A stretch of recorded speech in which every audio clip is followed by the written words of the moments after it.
Saludos a todos, soy Jorge Llano.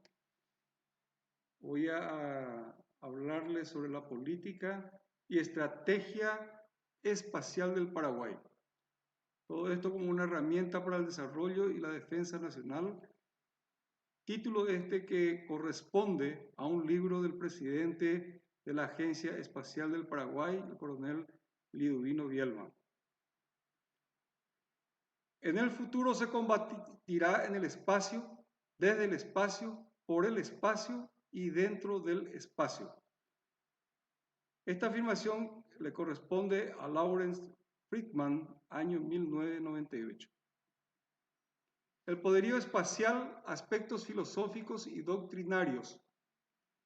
Lo que es importante es tener presente que el control del espacio hoy es reconocido como una necesidad verdaderamente vital para cualquier Estado.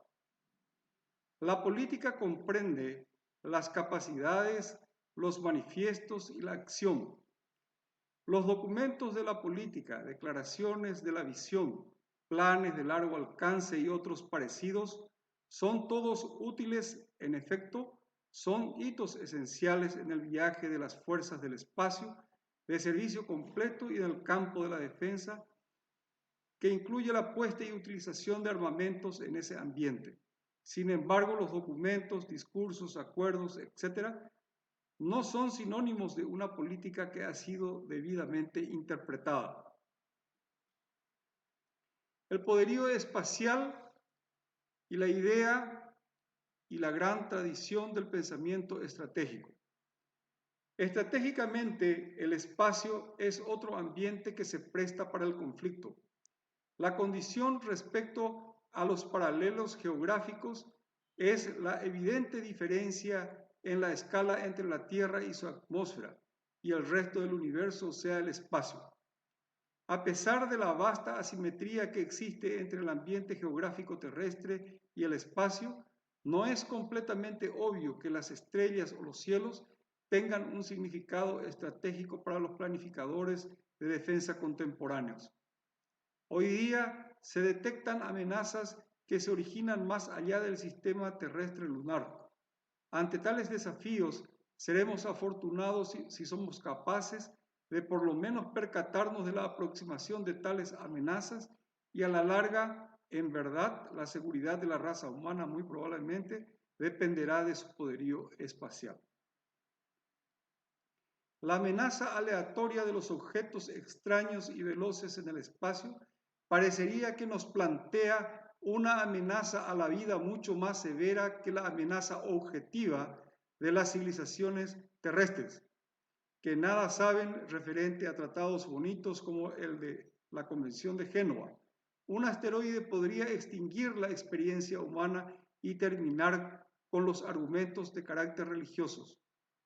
Pero por lo menos en principio se puede decir que podríamos detectar, ubicar y posiblemente desviarlos.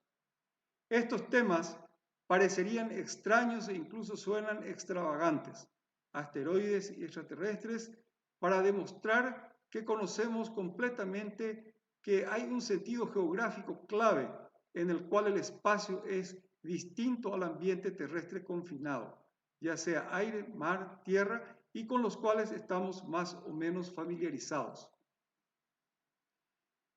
El reto ahora, sobre lo precedentemente manifestado, consiste en fomentar una interpretación del poderío espacial que sea prudente y estratégicamente confiable.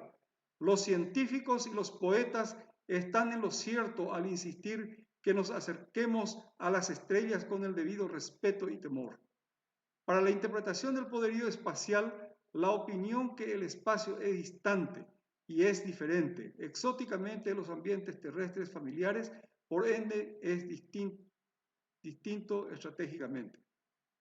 Independientemente del potencial que tiene el espacio para brindarnos una infinidad de maravillas inimaginables, sucede que el mismo espacio no es algo más que otro ambiente de conflicto humano y eso se proyecta al espacio cibernético o ionosfera y al espacio ultraterrestre. La historia estratégica del poderío espacial probablemente va a seguir el patrón ya trazado claramente por el poderío naval y el poderío aéreo. Geográfica y geofísicamente el espacio es singular, pero también lo es la tierra, el mar, el aire e incluso el espacio cibernético. La gente solo tiene un ambiente natural que es la tierra. Para funcionar en cualquier otro ambiente, las personas requieren del apoyo tecnológico. El vacío del espacio se reconoce que es excepcionalmente hostil a la vida humana, pero no es diferente en su carácter básico a la del mar y a la del aire. Todos estos ambientes pueden tolerar la presencia humana solo cuando esa presencia está apoyada en máquinas. Juicios políticos, tecnológicos y operacionales sobre el espacio.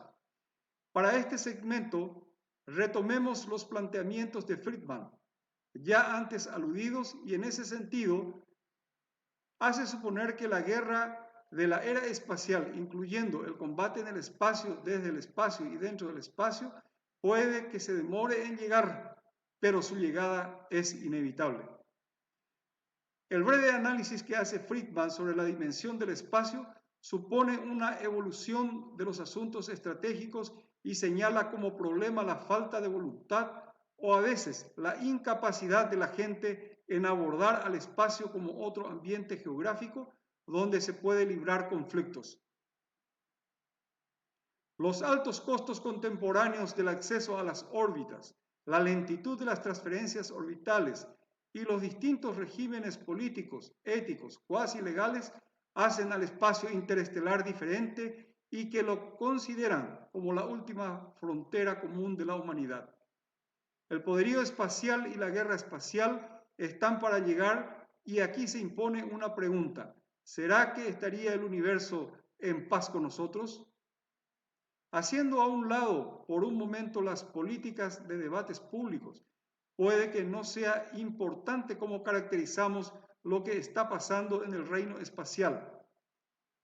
Haciendo también a un lado la teoría, las características y las relaciones públicas, la realidad contemporánea es que debemos estar en condiciones para descubrir, explotar y operar las opciones que ofrece el espacio para la navegación, observación, comunicaciones, reconocimiento, selección de objetivos y un largo etcétera.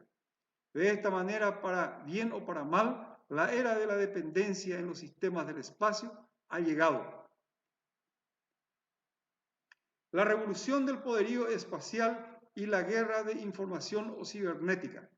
Francis Kane vio que los sistemas espaciales brindan simpatía a las decisiones basadas en datos de tiempo real emitidos por sensores colocados en el espacio, operación integrada de fuerzas en ambientes operacionales, usando una cuadrícula común, conocimiento íntimo del ambiente físico, acceso directo a eventos que ocurren alrededor del mundo obtenidos en tiempo real y la efectividad mejorada en el lanzamiento de armas como resultado de las mejoras en nuestro conocimiento geodésico.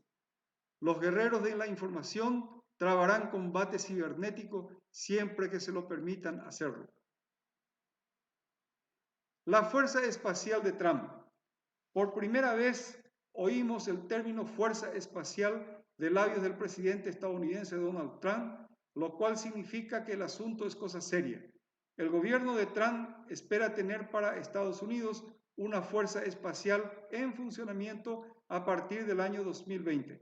Dicha fuerza se constituye en una nueva rama de las Fuerzas Armadas de Estados Unidos, aclarando que esta fue establecida el 20 de diciembre de 2019 y entrará en operaciones en el año 2021. De acuerdo con la hoja de datos de esta nueva rama de las Fuerzas Armadas estadounidenses, ella incluye desarrollar profesionales militares del espacio, adquirir sistemas militares del espacio y madurar la doctrina militar para la potencia espacial. Así, esta fuerza espacial se constituye en la sexta rama de las Fuerzas Armadas de Estados Unidos y en su fase inicial la misma depende mucho de la Fuerza Aérea, pues lo que ahora es Fuerza Espacial era parte de algo que se llamaba Comando Espacial de la Fuerza Aérea. La idea de una rama militar cósmica tuvo lugar cuando el presidente Trump utilizó por primera vez el término fuerza espacial durante un discurso dirigido a los Marines en San Diego el pasado mes de marzo. 3 meses después, Trump dejó en claro que hablaba en serio y en una reunión del Consejo Nacional del Espacio se dirigió al Departamento de Estado para comenzar el proceso de formación de una rama de las Fuerzas Armadas de Estados Unidos, manifestando que no es suficiente tener simplemente una presencia estadounidense en el espacio, debemos tener el dominio estadounidense en el espacio. Política y estrategia espacial del Paraguay. Esta está orientada a promover el desarrollo y la defensa nacional a fin de lograr la consecución de dos grandes fines del Estado, a saber, bienestar general y defensa y seguridad integral.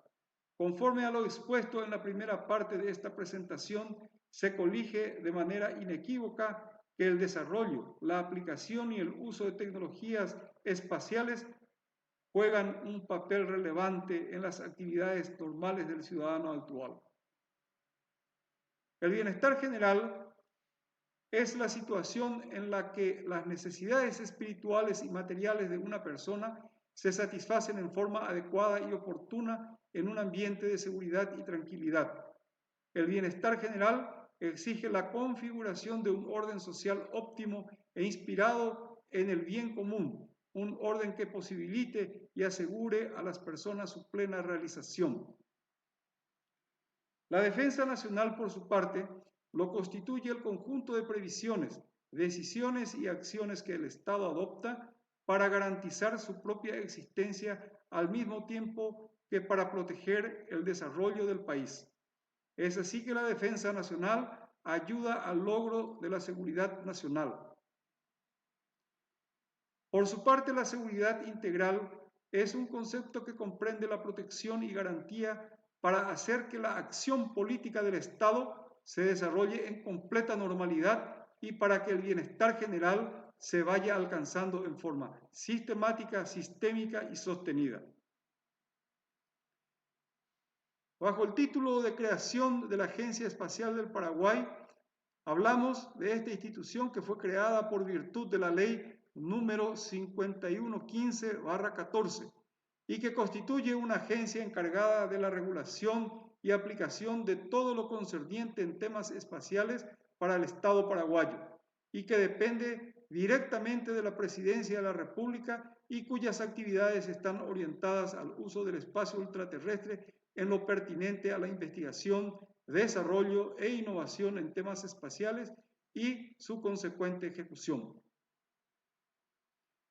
Política espacial del Paraguay. Constituye una herramienta indispensable para el cumplimiento de los Objetivos de Desarrollo Sostenible ODS de Naciones Unidas, del Plan Nacional de Desarrollo 2030 del Estado paraguayo y los 4 ejes estratégicos de la Agencia Espacial del Paraguay, directa o indirectamente relacionados con el desarrollo nacional y el espacio ultraterrestre. El artículo 2 de la Ley 5115/14 dispone: tendrá como objetivo general la Agencia Espacial del Paraguay promover y gestionar el desarrollo de las actividades espaciales nacionales, estimulando la innovación tecnológica que fue necesaria para lograr y para aprovechar el espacio ultraterrestre en forma pacífica. Es importante destacar que el Estado paraguayo promovió la elaboración y promulgación de una política espacial para el Paraguay del año 2018 a 2038, la cual pasó a ser designada y conocida por las siglas PEP 2018-2038. En lo que respecta a la visión de la Agencia Espacial del Paraguay, ella se constituye en un órgano que brinda servicios con innovación en el uso del espacio ultraterrestre en beneficio del Estado paraguayo. En lo que hace a su misión, corresponde decir que tiene a su cargo planificar y ejecutar programas espaciales para el aprovechamiento del espacio ultraterrestre que puedan coadyuvar a los fines del Estado paraguayo. Ejes estratégicos para la consecución de los objetivos del Estado paraguayo. inserción del Paraguay en el ámbito internacional sobre los asuntos del espacio, lograr crecimiento económico inclusivo, reducir la pobreza y lograr el desarrollo social. Análisis FODA. De esta perspectiva, hablaremos de las fortalezas. Existe un marco jurídico que crea la Agencia Espacial del Paraguay y convenios internacionales suscritos que lo regulan. Asignación de un presupuesto gubernamental para gastos corrientes. Conformación de un equipo de profesionales multidisciplinarios y la firma de convenios de cooperación interinstitucional, entre otros. Oportunidades. Alta disponibilidad de cooperación internacional para países en desarrollo. Amplio interés del público nacional en temas relacionados con el espacio ultraterrestre. Alta demanda nacional sobre servicios relacionados con el acceso y aprovechamiento de ventajas que ofrece el espacio ultraterrestre, etc. Debilidades. Escaso conocimiento de la sociedad sobre la Agencia Espacial Paraguaya. Carencia de un reglamento interno institucional. Baja disponibilidad de capital humano calificado sobre temas espaciales, entre otros. En lo que hace a las amenazas, tenemos la alta dependencia tecnológica de Paraguay con respecto a otros países más desarrollados en este campo. Mínima participación e influencia del Paraguay en los programas espaciales internacionales. Falta de un plan para la capacitación a nivel nacional del capital humano en asuntos espaciales, etc. Grandes desafíos que enfrenta la Agencia Espacial del Paraguay. Sobre el sistema de gestión integral, información, medición y evaluación, corresponde decir cuánto sigue. Definir procesos y métodos estandarizados, definir funciones e implementar un sistema de información, gestión, medición y evaluación, e implementar sistemas de rendición de cuentas. Sobre la estructura institucional, elaborar un estatuto orgánico, reestructurar y aprobar el organigrama organizacional provisorio. Sobre la gestión de recursos, lograr optimizar el presupuesto, generar recursos a través de la cooperación internacional, donaciones y otros. Sobre la gestión de personas, elaborar un ordenamiento administrativo, redactar e implementar un manual de funciones, implementar la nueva estructura organizacional. Sobre los procesos de realización de servicios, elaborar un programa nacional de actividades espaciales, fortalecer alianzas y ofrecer cursos de especialización, entre otros.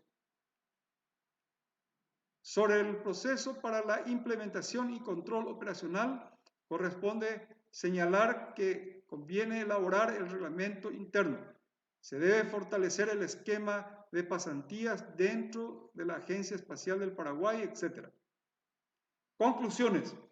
Sobre la base de todo lo manifestado, las ventajas y desventajas de los seres humanos versus la tecnología en el espacio tendrán que ser cuidadosamente consideradas a la hora de responder las preguntas pertinentes, a saber, ¿quién tendrá suficiente poderío espacial?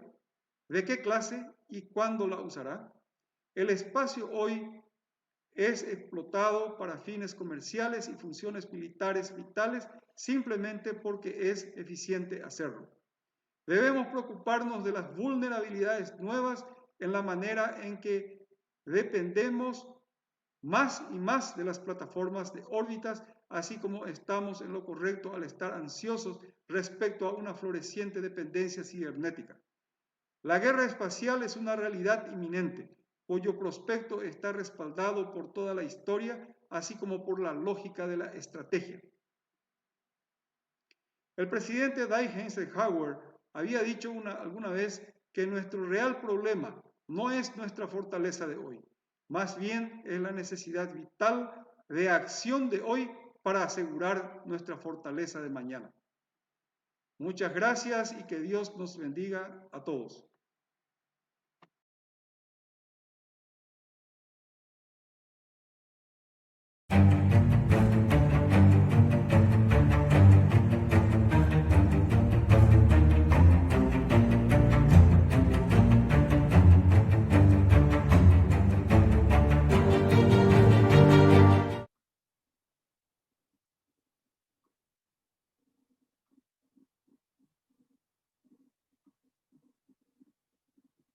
Mi nombre es Cíbaro Benítez Cáceres. Soy un oficial almirante retirado de la Armada Paraguaya y a invitación de la Agencia Espacial del Paraguay, que celebra su cuarta conferencia anual con el enfoque en los beneficios de la ciencia y tecnología del espacio, voy a permitirme reflexionar junto con ustedes, contraponiendo conceptualmente las llamadas políticas de Estado y su consecuente estrategia con la globalización. Quiero empezar con esta frase escrita a propósito que resume un poco el pensamiento personal y la convicción, pensamiento personal y de varios más seguramente, y la convicción personal de que estos avances de la ciencia y la tecnología a una velocidad inusitada que no sabemos todavía cómo va a ser en el futuro, con qué cadencia, con qué velocidad aún más rápida va a desarrollarse, además del fenómeno de la globalización, especialmente en términos de las comunicaciones, que hoy día podemos vivir un enfrentamiento bélico que se lleva en vivo y en directo de aquí a 15.000 kilómetros, sin ningún problema. En ese contexto, el aprovechamiento del espacio como dimensión geopolítica, como una cuarta dimensión geopolítica, deviene fundamental para la conducción del Estado. Entonces, para comenzar, quiero caracterizar algunos conceptos tan amplios y profundos que sugiere el propio título de esta charla. Política, estrategia, Estado, política de Estado, globalización y en suma políticas de Estado. Cuando decimos política nos referimos a lo político en su acepción más alta, es decir, en todas las acciones que una sociedad organizada en Estado realiza para dirigirse hacia el bien común. Ese bien común, que es un concepto filosófico de San Agustín que nunca vamos a alcanzar porque se trata de una sociedad tan perfecta que resulta ideal por nuestras condiciones como personas y como sociedad. Entonces, a eso nos referimos cuando hablamos de política. Tampoco, por un rato, vamos a hacer una diferencia rígida entre el concepto de política y estrategia, considerando que ambas cosas resultan en lo mismo, porque realmente donde hay una política hay una estrategia, y donde hay una estrategia hay una política. Hay un embajador de nacionalidad chilena que había hecho una exposición para mí brillante cuando habló de este tema de las políticas y estrategias, y había dejado en claro con una figura muy elocuente, y decía que la estrategia es la membrana externa de la política. Y decía también que en un determinado momento y en cierto nivel, esa política y esa estrategia se adunan, forman un mismo cuerpo. Tomemos a la política y la estrategia en ese mismo concepto. Es decir, en pocas palabras y en nuestras palabras, la estrategia sería como la política en movimiento. Y cuando hablamos de Estado, nos referimos a un ente soberano 100% político que está basado en sus tres componentes fundamentales, que son el territorio, como todos sabemos, el territorio, el gobierno, o mejor la manera de conducirnos económica y políticamente, y la población, o sea, la nación, ese concepto sociológico de nación, que es lo más importante del Estado. Todo el esfuerzo que hace la conducción del Estado, el objeto principal, el propósito es cuidar de nosotros como población. Los otros dos son innegables, pero particularmente la población es el centro de todo. Nuestra Constitución, las leyes, todo el esfuerzo mira hacia nosotros como población. Entonces, cuando hablamos de política de Estado, inmediatamente viene a nuestra mente el largoplacismo. Decimos que una política es de Estado cuando es de largo plazo. Es al revés. Una política de Estado tiene como consecuencia el largo plazo, porque las políticas de Estado tratan de la protección de los intereses vitales del Estado. Esos intereses vitales del Estado están en nuestra propia Constitución, o sea que tiene la legitimidad del poder constituyente. Esos intereses están sacados de nuestra Constitución y están expuestos textualmente, específicamente, explícitamente en nuestra nueva política nacional de defensa. Dice específicamente de esos intereses vitales, que significan vitales justamente porque sin ellos o con la debilidad de ellos, el Estado también tiende a debilitarse o a desaparecer. Y esto es exactamente lo que dice nuestra política nacional de defensa. En 4 puntos están resumidos esos intereses vitales del Estado. Y es eso, la existencia del Estado paraguayo, su libertad, independencia y soberanía. Está en el preámbulo de nuestra Constitución, en su primer artículo. En la segunda línea, la integridad de la población nacional, su territorio y su patrimonio, sea intangible o no. Y una tercera línea, la plena vigencia del Estado de Derecho. Estamos convencidos de esa necesidad y de tener a la democracia como forma de gobierno, una democracia republicana, representativa, participativa y pluralista. Y finalmente la preservación de la identidad y unidad nacional. Sin lo siguiente no tendría sentido, sino es integrada la nación al concierto de las naciones del mundo, a la comunidad internacional. En ese sentido, la globalización, para ir redondeando un poco la concepción general que sugiere el título, la globalización no solamente vamos a tomarla como un fenómeno exclusivamente cultural y económico, sino más bien como un medio para compartir conocimientos, para tener informaciones inmediatas. Ese carácter de la globalización vamos a tener en cuenta para unos pasos posteriores que vamos a tocar un poco durante esta charla. Y las políticas de Estado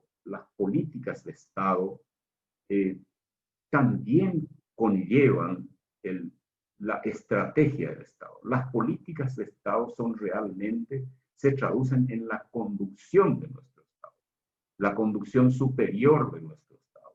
Y para entender mejor esto de la conducción superior de nuestro Estado, quiero apoyarme un poco en una teoría que se enseña en el Instituto de Altos Estudios Estratégicos y tiene que ver un poco con el propósito de un Estado que dice del bien común, ese concepto que nosotros tenemos que tener como norte y tenemos que dirigirnos ahí por más de que no lleguemos a alcanzar ese estado de perfección de nuestra comunidad. Y en un plano un poco más pragmático, tenemos este concepto de bienestar general. El bienestar general no es solamente la pertenencia de bienes materiales. El bienestar general dice de mucho más. Ni siquiera el bienestar general significa tener las necesidades básicas satisfechas. Tiene un concepto mucho más amplio donde cuentan los sentimientos, las virtudes, la moral de un Estado, la moral de la nación. Y, por ejemplo, el bienestar significa un estado de paz, un estado de sosiego, un estado de felicidad, por qué no decir, personal y también social.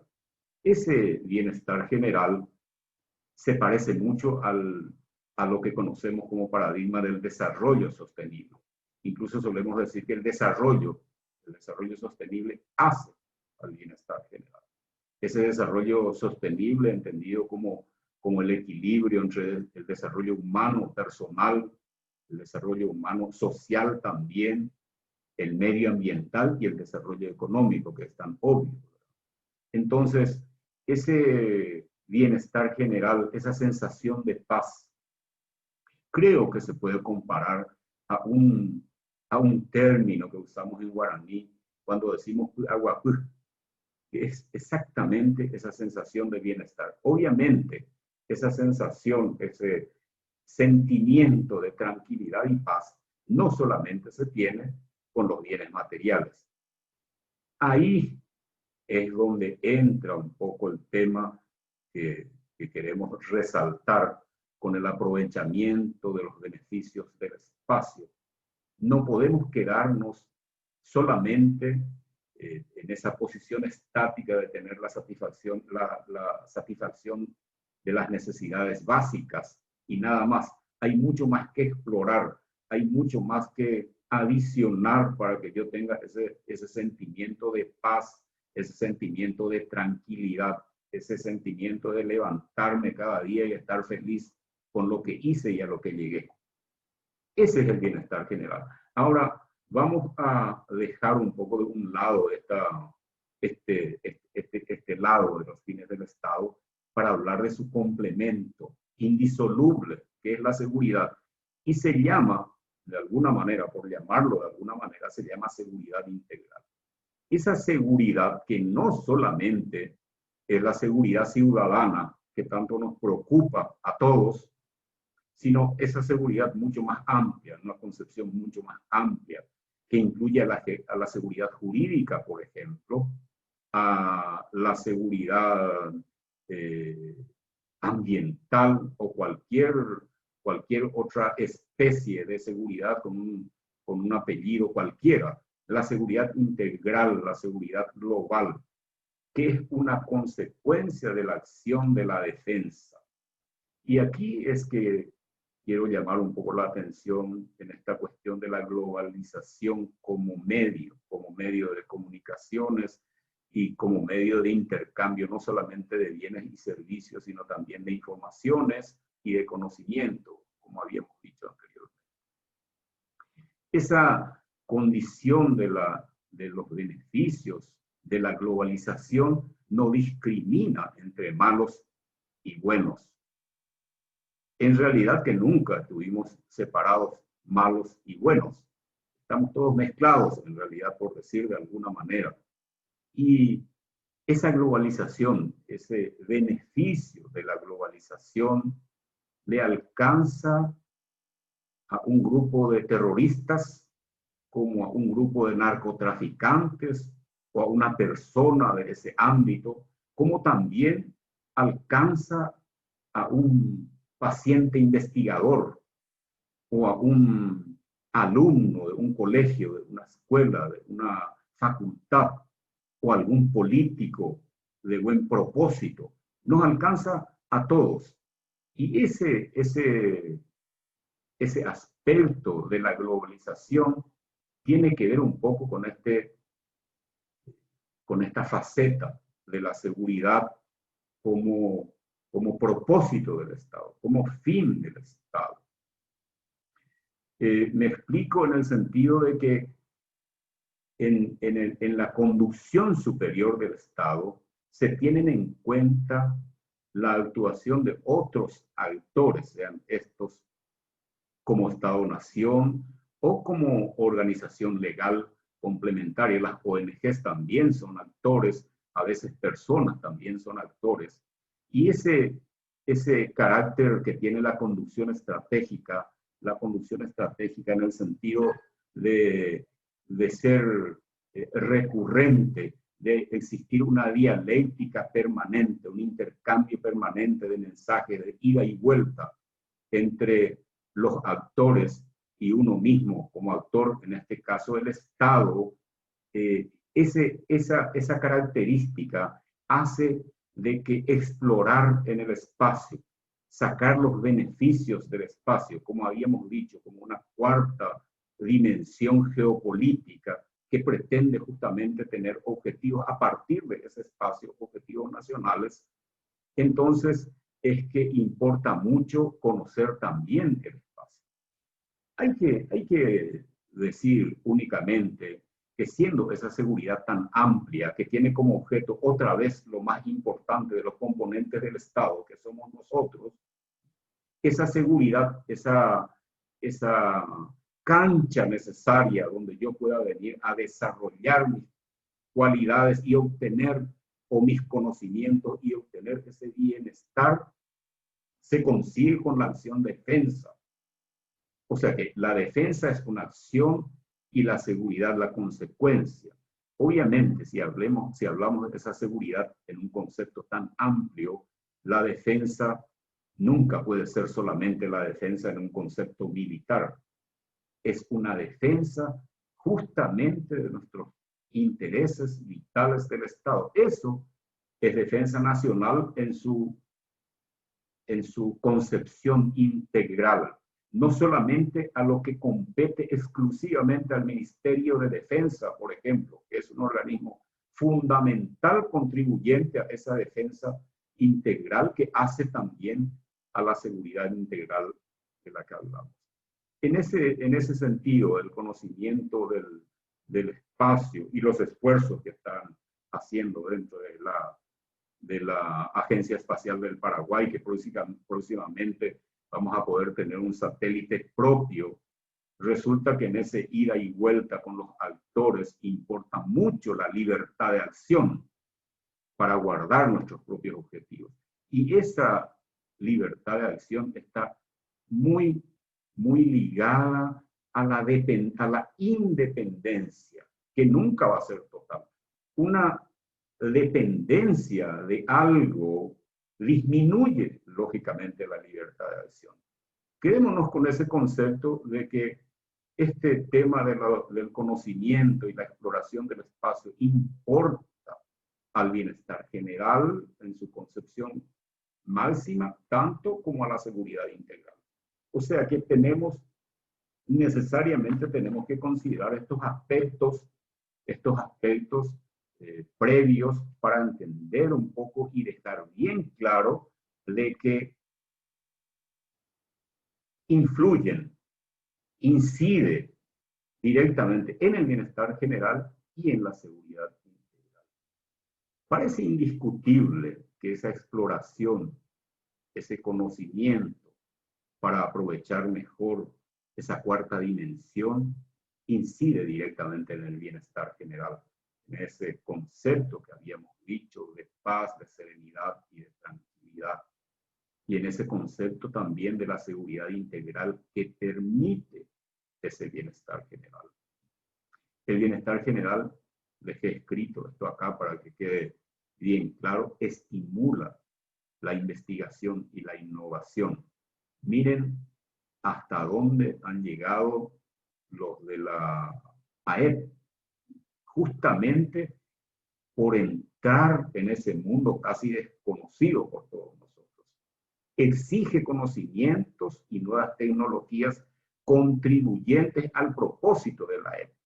O sea que hay que rebuscarse, hay que tener conocimientos, hay que buscar conocimientos, adquirir tecnología para ponernos por lo menos en un pie de igualdad con los que inician la exploración del espacio. Y abre un campo sumamente amplio que puede redundar en beneficio de la nación. Eso es indiscutible. Un campo casi infinito donde pueden entrar nuevos actores, jóvenes de nuestra sociedad, organizaciones que tienen un propósito noble. De alguna manera se puede complementar y ayudar a la AEP. Y con respecto a la seguridad integral, dijimos que disminuye esas dependencias y consecuentemente concede mayor libertad de acción. A propósito, esa libertad de acción es el fin de toda estrategia nacional. Eso es lo que busca, obtener esa libertad de acción. Contribuye a la defensa, sin duda alguna, un satélite propio, sin duda alguna. No con un carácter bélico, sino con ese carácter de interacción con otros actores que piensan exactamente igual que nosotros y actúan exactamente igual, legal y legítimamente como nosotros. Y finalmente, fortalece la capacidad de alianzas, teniendo un punto de contacto. Por ejemplo, cuando ya hayamos lanzado ese esperado satélite nacional, vamos a poder tener alianzas mejores con ese escalón, ese peldaño que subimos un poco en esos conocimientos con otros pares. Y supongo yo, es de esperar que eso se convierta en un círculo virtuoso que va a ir mejorando nuestra conducción del Estado y su propósito, que es el bienestar general. La AEP, con los pocos años de existencia que tiene, ya entró dentro de la Política Nacional de Defensa. Y fíjense que dice Política Nacional de Defensa, no dice Política de Defensa Nacional, justamente para no tener ese concepto restringido de la defensa, que a veces se piensa que es exclusivamente militar, sino es Política Nacional de Defensa. La Política Nacional de Defensa en el sentido de la defensa y la guarda de esos intereses vitales del Estado. Y ahí, en ese documento, hay 3 categorías, por decir así, de instituciones que dependen directamente del Poder Ejecutivo o conforman el Poder Ejecutivo, a pesar de que otros no directamente. Hay 3 categorías. La primera de ellas incluye a todas las instituciones con responsabilidad primaria en la defensa y la seguridad. Y hay una segunda categoría que habla de las instituciones complementarias a estas instituciones de responsabilidad primaria. Y después hay una larga lista de instituciones que son llamadas como instituciones de base para la defensa de esos intereses esenciales, esos intereses vitales del Estado.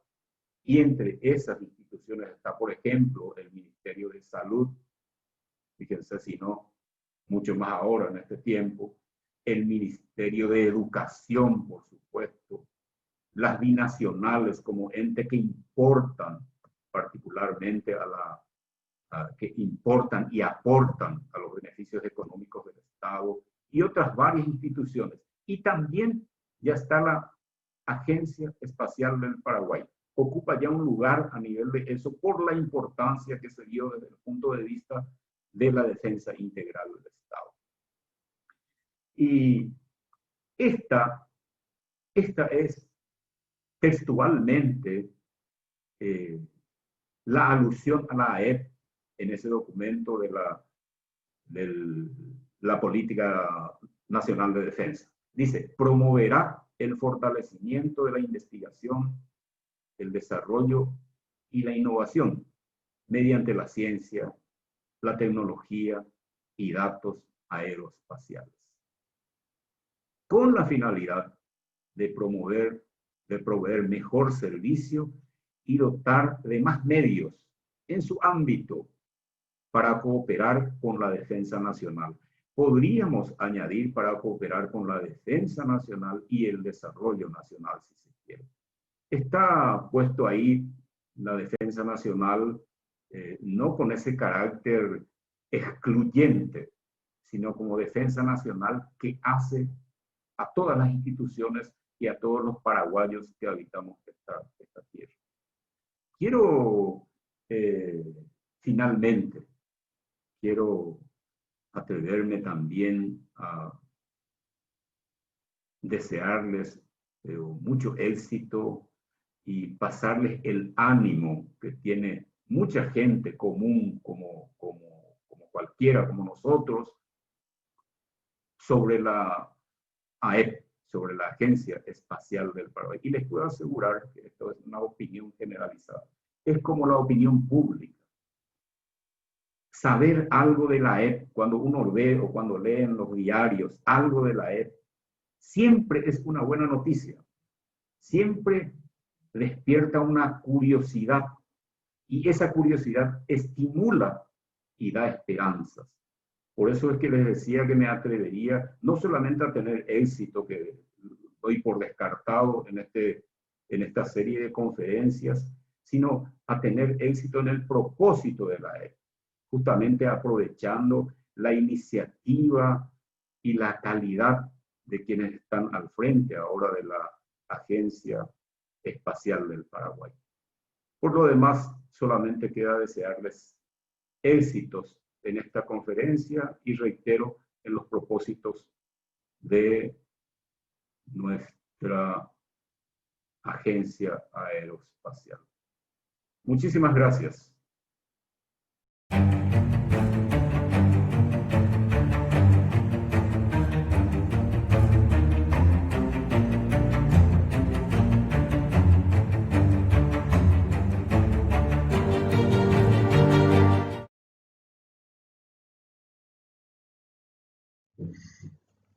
Hola, un cordial saludo a todos los hermanos paraguayos y demás asistentes de otras nacionalidades a esta cuarta conferencia espacial. Mis sinceros agradecimientos a la Agencia Espacial del Paraguay por esta honrosa invitación a compartir esta breve exposición sobre por qué el desarrollo espacial es un interés estratégico para cualquier Estado. Espero sea de su agrado. Bien, quiero empezar presentando 3 definiciones que nos van a ayudar a enfocarnos en el tema de la presente charla. En primer término encontramos activos espaciales y de superficie, que son todos aquellos medios físicos, de los cuales vemos algunos ejemplos aquí postulados, que utilizan ciencia y o tecnología espacial y que generan o emplean información generada en el espacio o para fines relacionados con la actividad espacial. Las capacidades espaciales, como lo explicamos, son la combinación de ese conjunto de activos espaciales y de superficie con el talento humano idóneo para su empleo. Y esto quiero resaltarlo, esta última parte la quiero resaltar especialmente, pues solo a través de talento humano, de personas altamente capacitadas, se puede obtener el máximo provecho de las actividades espaciales y generar una auténtica capacidad espacial. El desarrollo espacial, como se lee, se entiende que parte fundamental de los fines del Estado es llevar bienestar, progreso y seguridad a toda o a la mayor cantidad posible de su población. Más adelante veremos que existen 4 grandes ramas o divisiones de las tecnologías espaciales, las cuales proveen múltiples capacidades. Pero para enfocarnos un poco más, daré a continuación unos ejemplos de los usos y beneficios de las capacidades de observación de la Tierra mediante satélites, lo que se denomina por sus siglas en inglés EO. Pensemos en cualquier país del mundo, con excepción de los más pequeños, como podríamos mencionar de pronto a Mónaco o el Vaticano, ¿cómo poder conocer todos los fenómenos que ocurren en las vastas extensiones que representan nuestros países, con sus diferentes geografías, en algunos casos con superficies marítimas, mares, costas, cordilleras, valles, desiertos, etcétera? ¿Cómo poder conocer todo eso en tiempo real, de manera oportuna y de forma permanente si no es por medio de los satélites? También pensemos en la prevención y atención de desastres y las crisis humanitarias que requieren de información precisa y en el tiempo oportuno. Como lo vemos, las capacidades satelitales de observación de la Tierra, proveen información crítica para la agricultura de precisión, para la mitigación del cambio climático, para la mejor administración y conocimiento de los recursos naturales, para la planeación territorial, para el control del tráfico marítimo, aéreo y terrestre, La información generada desde el espacio es un activo muy valioso que facilita la cooperación técnica y científica internacional, por lo que puede ser un valioso insumo de la diplomacia de cualquier país. Hemos visto con ejemplos precisos cómo el desarrollo espacial genera capacidades. Ahora veremos cómo el uso y aprovechamiento de dichas capacidades también conduce y contribuye significativamente al desarrollo científico y tecnológico, pero especialmente al desarrollo económico y social de cualquier nación, cuando es debidamente incorporado al sistema educativo y de ciencia, tecnología e innovación nacional, ya que permite generar nuevos currículos que a su vez conducen a nuevas carreras técnicas y profesionales y a generar nuevos puestos de trabajo con mano de obra altamente calificada y bien remunerada. Todo eso tiene un efecto cascada en toda la sociedad, pues el aprovechamiento de las capacidades espaciales genera nuevo conocimiento y a la vez nuevas capacidades que se extienden a muchísimas otras áreas del tejido social, académico, industrial y empresarial de un país.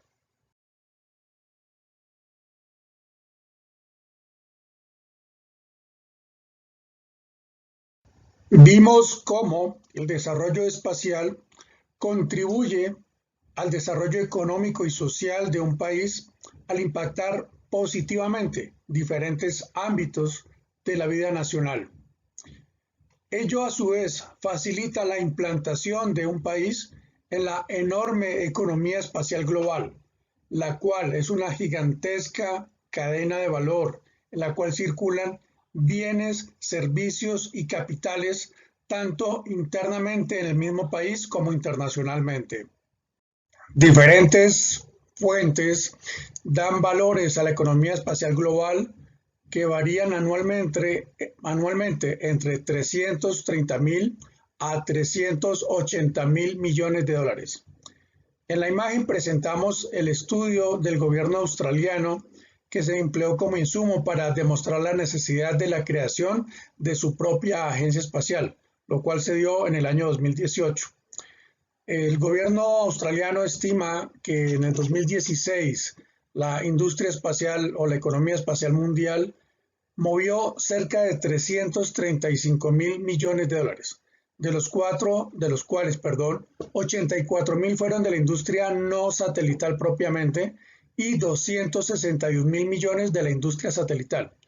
De esos 261.000 millones, la gran mayoría del dinero circuló en las áreas de telecomunicaciones y de navegación satelital. Sin embargo, quisiera analizar a la izquierda tres cifras. La manufactura de satélites es una industria muy prometedora que mueve cerca de 14.000, que movió en esa época cerca de 14.000 millones de dólares y en los servicios de lanzamiento cerca de 5.500 millones de dólares. En cuanto a observación de la Tierra, se estima que fueron 2.000 millones de dólares. Pero lo interesante aquí es que si se analiza el cambio del año 2016 al 2017, vemos un incremento de cerca de 20.000 millones de dólares. Esa es una tendencia normal, como lo veremos más adelante, en la industria espacial. Pero la pregunta es, ¿qué país no quisiera tener participación en unos mercados tan atractivos? Como vemos en la gráfica, con información que se obtuvo tanto de la Asociación de Industrias Satelitales como de la empresa Statista, la industria satelital mundial, con excepción del 2019 y probablemente 2020 debido a la pandemia, no ha parado de crecer desde el año 2006 al 2018, con tasas de crecimiento sostenido que como mínimo alcanzaron un 2.4% de incremento respecto al año anterior. Ninguna otra actividad industrial o económica en el mundo puede presentar índices de crecimiento sostenido a lo largo de un periodo tan extenso. Esto nos muestra el enorme efecto de crecimiento que tiene el desarrollo espacial, la industria espacial y en este caso la industria satelital. En la imagen vemos ahora el desglose que hace la muy reconocida firma de análisis y consultoría Euroconsult sobre el mercado satelital en 2018, el cual generó negocios por un total de 298.000 millones de dólares, de los cuales la creación y puesta en operación de las capacidades satelitales generaron 8.000 millones de dólares y los servicios prestados gracias a estas capacidades sumaron 290.000 millones de dólares. El impacto y la importancia del desarrollo espacial para el desarrollo económico y social de un país no solo es producto de las tecnologías e industrias directamente relacionadas, también es un resultado de las tecnologías, industrias y actividades derivadas, lo que se conoce como spin-offs.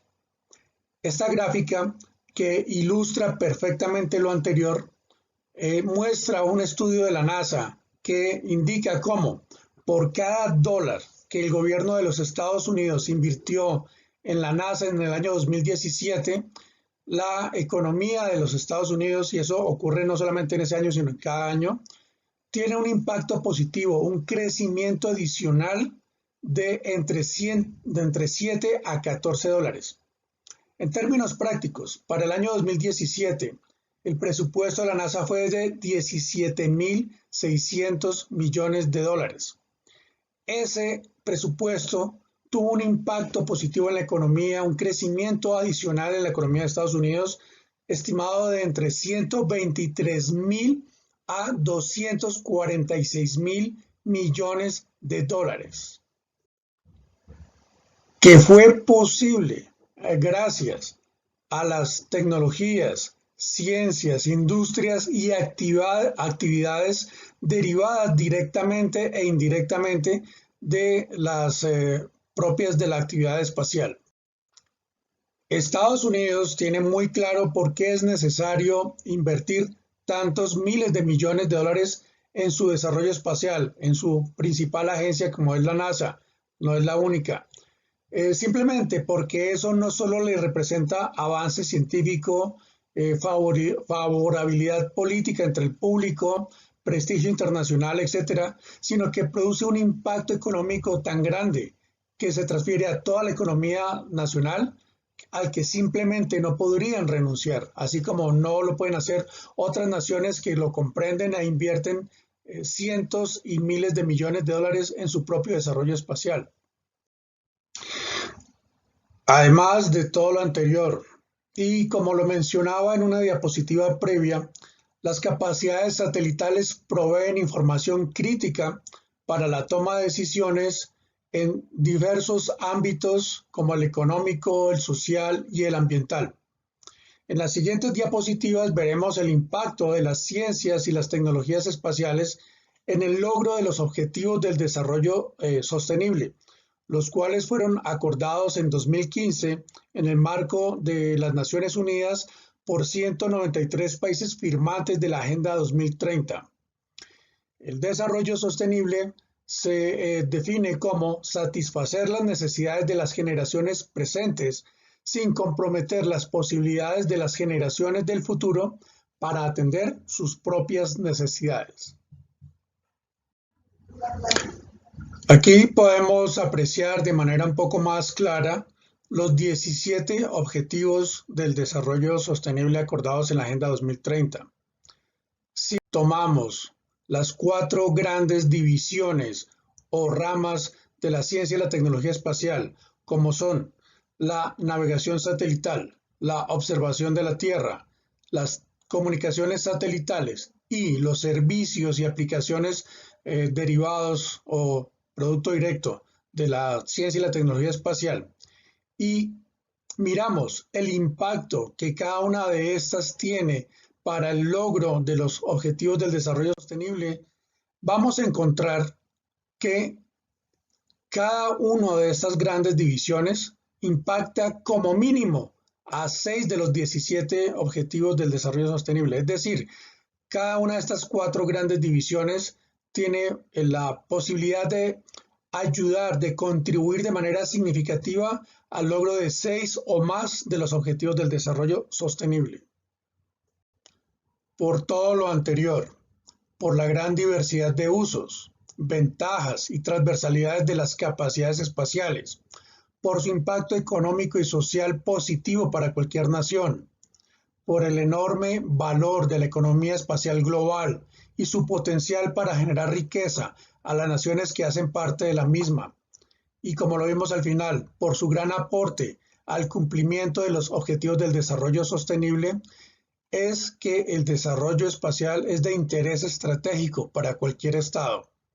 Como bien lo han comprendido muchas naciones, de las cuales presento algunos ejemplos, como son los casos del Reino Unido, México, India, Argentina y China, las cuales lo han reconocido a través de sus legislaciones y políticas, es decir, han hecho una declaración del desarrollo espacial, llamándolo de diferentes maneras, pero en esencia es lo mismo, como algo de interés estratégico para sus respectivos países. Estamos próximos a terminar, pero quiero retomar lo que planteé en la diapositiva anterior sobre la Declaración del Desarrollo Espacial como interés estratégico para un Estado. Quiero mostrar a continuación una propuesta de lo que podría ser la hoja de ruta, a grosso modo, de manera muy esquemática, de la hoja de ruta de cómo podemos realizar esa declaración de desarrollo espacial como interés estratégico. En primer término, se requiere la existencia, la formulación de una política de gobierno que a su vez conduzca al establecimiento de un programa espacial nacional. Y ese programa espacial nacional debe contar como un ejecutor de primera instancia y un articulador del programa con una entidad oficial de carácter nacional tipo agencia espacial. Pero quiero detallar un poco más cada uno de estos eslabones de esta cadena descendente para realizar dicha declaración. En primer término, la política de gobierno, que puede ser definida o llamada política espacial nacional, es la que define intereses y objetivos nacionales a ser logrados por el desarrollo espacial mediante ese programa espacial nacional. Pero es muy importante resaltar que esa política debe propender a convertirse en una política de Estado, es decir, debe buscar que sea algo de carácter permanente, una política permanente que trascienda los vaivenes propios de los cambios de gobierno con los diferentes intereses y orientaciones políticas. A su vez, el Programa Espacial Nacional debe involucrar tanto a la academia como al sector privado y obviamente al Estado, principalmente representado por el Ejecutivo. El Programa Espacial Nacional es el que establece planes, proyectos y actividades que conducen al logro de los objetivos nacionales definidos en la Política Espacial Nacional. Y como lo mencionaba anteriormente, dentro del Programa Espacial Nacional es fundamental contar con una entidad oficial de carácter nacional, tipo agencia, que va a ser la encargada de ejecutar el programa, los planes, proyectos y actividades, articulando a los diferentes actores que mencioné anteriormente, que forman parte de ese ecosistema espacial nacional. Aquí vemos un secuenciamiento, un eslabonamiento lógico, no solamente para llegar a la declaración del desarrollo espacial como asunto estratégico, sino que conduzca al logro de esos objetivos estratégicos del país que se esperan lograr a través o por medio del desarrollo espacial. Bien, para concluir, el desarrollo espacial es un generador de transformaciones productivas y un gran acelerador del desarrollo científico, tecnológico y educativo. Pero eso no es sorpresa. Lo que hay que resaltar es que eso ocurre en diversas áreas y no solo en las directamente relacionadas. Por eso es muy importante resaltar que es un acelerador del desarrollo industrial, comercial y social de un país. Bien, con esto concluyo mi exposición, no sin antes agradecer nuevamente la honrosa invitación de la Agencia Espacial del Paraguay para presentarle a ustedes, los asistentes a esta cuarta conferencia espacial, esta breve charla, que espero que no solamente haya sido interesante, sino que contribuya a generar reflexiones. Concluyo presentando en pantalla mi presencia en redes sociales, tanto en mi condición de empresario como cofundador de Octane Aerospace Consulting del Canadá, así como en mi condición de promotor del desarrollo espacial tanto de Colombia como de América Latina. Muchas gracias.